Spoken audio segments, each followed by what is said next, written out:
नमस्कार मित्रांनो, माझं नाव परेश कुल्लरकर. स्वागत आहे आपल्या digital horticulture hub and education या युट्यूब चॅनल मध्ये.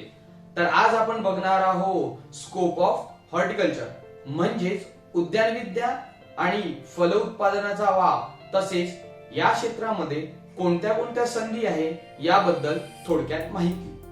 Scope of horticulture: better utilization of land, availability of irrigation facilities, availability of good transport facilities, development of new techniques for maximum production, evaluation or development of new varieties, processing and value addition of horticulture crops, new development scheme of state and central government, availability of cheap manpower, availability of diverse and congenial climate, development of cooperative sector and export potential, high return per unit area, better utilization of land.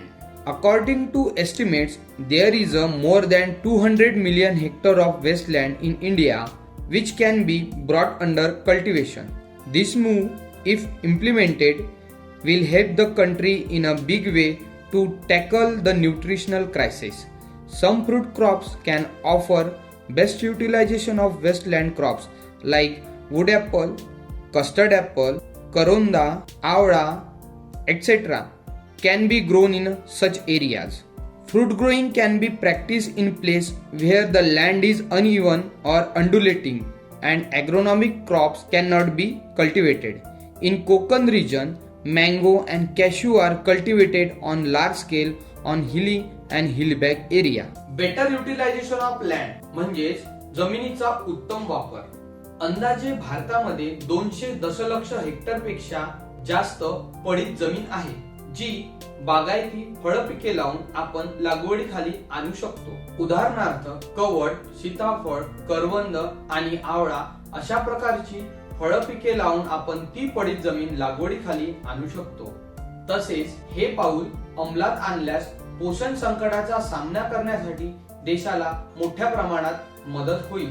उदाहरणार्थ मानवी शरीराला रोज पोषण द्रव्याची आवश्यकता असते, तितके पोषण द्रव्य आपल्याला रोजच्या आहारातून मिळू शकत नाहीये. तर ही पडीत जमीन लागवडीखाली आल्यास आपले उत्पादन वाढेल व त्यातून देशाला या पोषण संकटाला सामना करता येईल. Next point is irrigation facility. A number of irrigation projects have been completed and some are in progress. A number of percolation tanks are being constructed. A new scheme of water conservation are launched and some are in progress. This development potential can be effectively used to increase the area under irrigation, which is useful to increase the area of horticulture crops, especially under the fruit crops. तर irrigation facility म्हणजेच पाणी आणि सिंचन सुविधांची उपलब्धता. अनेक सिंचन प्रकल्प पूर्ण झालेले असून काही प्रगतीपथावर आहेत. अनेक पाझर तलाव बांधले गेलेले आहेत, ज्याच्यामुळे तलावाच्या आजूबाजूच्या शेतीला पीक लागवडीच्या वेळी आणि उन्हाळ्यामध्ये मदत होईल. तसेच सिंचनाच्या नवनवीन योजना सुरू केल्या जात आहे आणि काही प्रगतीपथावर आहेत. शेतीचा विकास म्हणजेच शेतकऱ्याचा विकास. म्हणजेच आपण सिंचनाखालील क्षेत्र वाढवण्याचा प्रयत्न करू शकतो, ज्याच्यामुळे बागायतदार शेतकरी म्हणजे फळ पिकं घेणारे शेतकऱ्यांचं क्षेत्र आपण वाढवू शकतो. Next point is availability of good transport and marketing facility. Horticulture crops, being perishable in nature, require quick transport facilities. Development in transport facilities can help to increase the area under horticulture crops by carrying the produce quickly and safely to market. That is, banana from Jalgaon to North India, onion from Nashik to Ahmedabad, grapes from Maharashtra to European countries. The most important fact is market should be near, or if it is distant, there should be a facility of pre-cooling, cold storage, etc. A number of cold storages are constructed by using the assistance of National Horticulture Board, thereby increase the scope for cultivation of horticultural crops. Recently, Maharashtra state government has been sanctioned a development of dry port in Jalna district, which is used for a storage as well as a direct transportation of agriculture commodity from Jalna to Mumbai. Availability of good transport and marketing facility म्हणजेच उत्तम वाहतूक सुविधतेची उपलब्धता. फळे व भाजीपाला पिके ही लवकर खराब होतात, म्हणजेच ती नाशवंत असल्या कारणाने आपल्याला ती लवकरात लवकर मार्केटमध्ये पोहोचावी लागेल. म्हणजेच आपल्याला जलद वाहतूक सुविधतेची आवश्यकता आहे. वाहतूक सुविधतेच्या विकासामुळे भाजीपाला व फळबाग पिकाखालील क्षेत्र वाढवण्यास मदत होऊ शकते, ज्याच्यामुळे फळं व भाजीपाला ही बाजारपेठेत लवकरात लवकर आणि सुरक्षितपणे नेण्यास मदत होईल. उदाहरणार्थ वाहतूक सुविधतेचा विकास झाला तर आपण जळगाव पासून उत्तर भारतापर्यंत केळी, नाशिक पासून अहमदनगर पर्यंत कांदा आणि महाराष्ट्रापासून युरोपियन देशापर्यंत द्राक्ष सहजरित्या लवकरात लवकर आणि सुरक्षितपणे बाजारपेठेत नेऊ शकतो. सर्वात महत्वाची गोष्ट म्हणजे बाजारपेठ ही जवळ असली पाहिजे, किंवा बाजारपेठ ही जर दूर असेल तर प्री कुलिंग आणि शीतगृहे इत्यादीची सोय असली पाहिजे. राष्ट्रीय फलोत्पादन मंडळाच्या मदतीने अनेक शीतगृहे बांधली जात आहेत. त्याच्यामुळे फळे व भाजीपाला पिकाच्या लागवडीचा वाव वाढेल. नुकतेच महाराष्ट्र राज्य सरकारने जालना जिल्ह्यामध्ये ड्राय पोर्ट विकसित करण्याची मंजुरी दिली आहे, ज्याचा वापर स्टोरेज करण्यासाठी केला जाऊ शकतो. तसेच जालना ते मुंबई कृषी मालाची थेट वाहतूक करण्यासाठी केला जाऊ शकतो. Next point is development of new techniques for maximum production. Many modern techniques have been developed for cultivation of horticulture crops. Development of new techniques for maximum production म्हणजे जास्तीत जास्त उत्पादनासाठी नवीन तंत्रज्ञानाचा विकास. बागायती पिकाच्या लागवडीसाठी अनेक आधुनिक म्हणजेच नवीन तंत्रे विकसित करण्यात आलेली आहेत.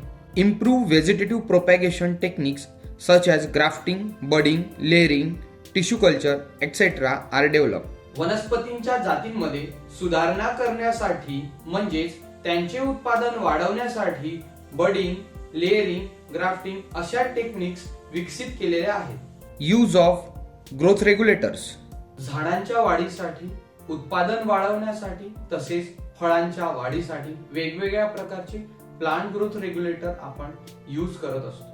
Use of protected cultivation. Protected cultivation म्हणजेच आपण पिकांची लागवड ही poly house, shed net, green house यामध्ये करतो. त्याच्यामुळे पिकांचे रोगांपासून, किडींपासून संरक्षण होते व आपल्याला जास्त उत्पन्न मिळते. Efficient irrigation techniques, that is micro irrigation like drip and sprinkle irrigation. तुषार सिंचन, ठिबक सिंचन आणि रेन पाईप अशा प्रकारच्या सिंचन तंत्रज्ञानाचा वापर करून आपण पाणी वाचवू शकतो. Use of special horticulture practices such as ringing in guava, girdling in grapes, notching in fig, bahar treatment in such fruit followed by farmer. फळांचे उत्पादन वाढवण्यासाठी शेतकरी हा विशेष फलोत्पादन पद्धतीचा वापर करतो. उदाहरणार्थ पेरूमध्ये रिंग काढणे, द्राक्षांमध्ये कंबर बांधणे, अंजिरामध्ये खाचा टाकणे तसेच वेगवेगळ्या बहारानुसार फळांवर वेगवेगळ्या पद्धतींचा उपचार करणे, ज्याच्यामुळे शेतकऱ्याचे उत्पन्न वाढेल. Use of new planting techniques like high density planting and ultra high density planting. नवीन लागवड पद्धतीचा वापर करणे, उदाहरणार्थ कमी जागेमध्ये जास्त झाडं लावणे व त्याच्यामुळे शेतकऱ्याला जास्त उत्पन्न मिळेल. पहिले शेतकरी केळी जास्त अंतरावर लावत होते, तीच केळी आता शेतकरी कमी अंतरावर लावतात. त्याच्यामुळे शेतकऱ्याला तेवढ्याच जागेमध्ये जास्त उत्पन्न मिळायला लागलेले आहे. Biotechnology is giving the protection cover to the crops. This potential have increased the scope of horticulture crops. Biotechnology म्हणजे जैव तंत्रज्ञानामुळे पिकाला संरक्षण मिळत आहे. या क्षमतेमुळे बागायती पिकांची लागवड वाढलेली आहे. Next point is evaluation or development of new varieties. Many of variety in fruits, vegetables and flower crops with a specific objective like higher yield, improved quality, disease and pest resistance, etc. have been developed. Example, Pusajala variety of chili is the resistant to leaf curl of chili virus. Sardar variety of Gava, it is a spreading type variety. Sindhu variety of mango, it is a seedless variety of mango. Evaluation and development of new variety म्हणजेच नवीन जाती तयार करणे आणि त्यांचा विकास करणे. फळे, भाजीपाला व फुले पिकांमध्ये जास्त उत्पन्न देणाऱ्या, जास्त गुणवत्ता असणाऱ्या, तसेच रोग आणि कीड प्रतिकारक इत्यादी विशिष्ट उद्देशाने नवनवीन जाती विकसित केल्या जात आहेत. उदाहरणार्थ मिरचीची पुसाज्वाला ही जात पानाच्या चुरडामुरडा विषाणूला प्रतिरोधक आहे. पेरूची सरदारवान ही पसरणारी जात आहे. तसेच आंब्याची सिंधुवान ही बी नसणारी जात आहे. Next point is processing and value addition of horticulture crops. Lack of processing industries, 30 to 40% waste occurred because of improper post-harvest handling and storage in fruits and vegetables. Therefore, there is a ample scope of processing industries which will prove to be a boost of production of fruits and vegetables.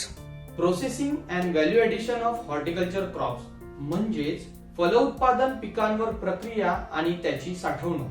30 ते 40% फळे व भाजीपाला हे अयोग्य हाताळणी आणि साठवणुकीमुळे खराब होते, तर आपण पिकांवर प्रक्रिया उद्योग करून टाळू शकतो. उदाहरणार्थ टोमॅटो पासून टोमॅटो केचप, पपया पासून पपया जाम, पोटॅटो पासून चिप्स, बनाना पासून बनाना चिप्स. अशा प्रकारे प्रक्रिया उद्योग करून आपण त्याची साठवणूक करू शकतो. त्यामुळे प्रक्रिया उद्योगाला भरपूर वाव मिळेल आणि फळे व भाजीपाला लागवडीला सुद्धा चालना मिळेल. Next point is new development scheme of state and central government. A number of schemes promoting horticulture development are in operations. There is a beneficial to small and marginal farmers or even to large farmers. Government gives subsidies, provide loans, short-term loans, medium-term loans and long-term loans for cultivation of horticulture crops. New development scheme of central and state government म्हणजेच राज्य आणि केंद्र सरकारच्या नवीन विकास योजना. फलोत्पादन विकासाला चालना देणाऱ्या अनेक योजना कार्यान्वित आहेत. उदाहरणार्थ शेतकरी उत्पादक कंपन्या. याच्यामुळे छोट्यातला छोटा शेतकरी, मोठा शेतकरी आणि अल्पभूधारक शेतकरी या योजनेचा फायदा घेऊ शकतो. बागायती पिकाच्या लागवडीसाठी शासन अनुदान देते, तसेच अल्पकालीन, मध्यकालीन आणि दीर्घकालीन कर्ज सुद्धा देते. Next point is availability of cheap manpower. In India, a large population manpower which can be effectively used in the development of horticulture is easily available and helps them to provide employment and a cheap labor to reduce the production cost of horticulture crops. Availability of cheap manpower and labour म्हणजेच स्वस्त मनुष्यबळ आणि मजुराची उपलब्धता. भारत हा मोठ्या लोकसंख्येचा देश आहे. त्याच्यामुळे मनुष्यबळ आणि मजूर हे सहजरित्या उपलब्ध होतात आणि त्यांना रोजगार आणि स्वस्त मजूर उपलब्ध करून देण्यास मदत होते. त्यामुळे फळ पिकाच्या उत्पादनाला खर्च कमी येतो. Next point is availability of diverse and congenial climate. India has different types of climates which are suitable for horticulture crops. The Maharashtra state has diverse and congenial climate for cultivation of various types of fruits, vegetables and floriculture crops. Examples: tropical, subtropical, temperate, arid crops are cultivated in Maharashtra. Availability of diverse and congenial climate. भारतात वेगवेगळ्या प्रकारचे हवामान आहेत जे बागायती पिकासाठी योग्य आहे. महाराष्ट्र राज्यात वेगवेगळे आणि अनुकूल हवामान असल्यामुळे येथे वेगवेगळ्या फुले, फळे आणि भाजीपाला पिकांची लागवड केली जाते. उदाहरणार्थ महाराष्ट्रात उन्हाळी, हिवाळी आणि पावसाळी अशी तिन्ही हंगामातील पिके घेतली जातात. Next point is development of cooperative sector and export potential. A number of cooperative bodies or organization working in retention to fruit, vegetable and floriculture production and a marketing federation have been established all over India. This takes the responsibility of marketing the farmer produce on a cooperative basis. The horticulture produce has a great export potential for earning foreign exchange. म्हणजेच सहकारी क्षेत्राचा विकास आणि निर्यात क्षमता. फळे व भाजीपाला टिकून ठेवण्यासाठी आणि फुलांचे उत्पादन वाढवण्यासाठी वेगवेगळ्या सहकारी संस्था, पतसंस्था आणि एनजीओ काम करत आहेत. तसेच मार्केटिंगसाठी वेगवेगळ्या संस्था आणि महासंघ स्थापन करण्यात आलेले आहेत. यामुळे सहकारी तत्वावर शेतकऱ्याच्या उत्पादनाची मार्केटिंग करण्याची जबाबदारी घेतली जाते. बागायती पिकाला युरोपियन देशांमध्ये जास्त मागणी असल्यामुळे सहकारी संस्थांच्या मदतीने शेतकऱ्याला जास्त इन्कम मिळू शकते. Next point is high return per unit area. Horticulture crop produce higher yield per hectare than field crop and agronomic crops. High return per unit area म्हणजेच शेतीतून जास्त उत्पन्न कसे मिळेल. ॲग्रोनॉमिक क्रॉप म्हणजे सोयाबीन, कापूस, तूर याच्या तुलनेमध्ये हॉर्टिकल्चर क्रॉप्स म्हणजेच फळे व भाजीपाला पिके ही जास्त उत्पन्न देतात.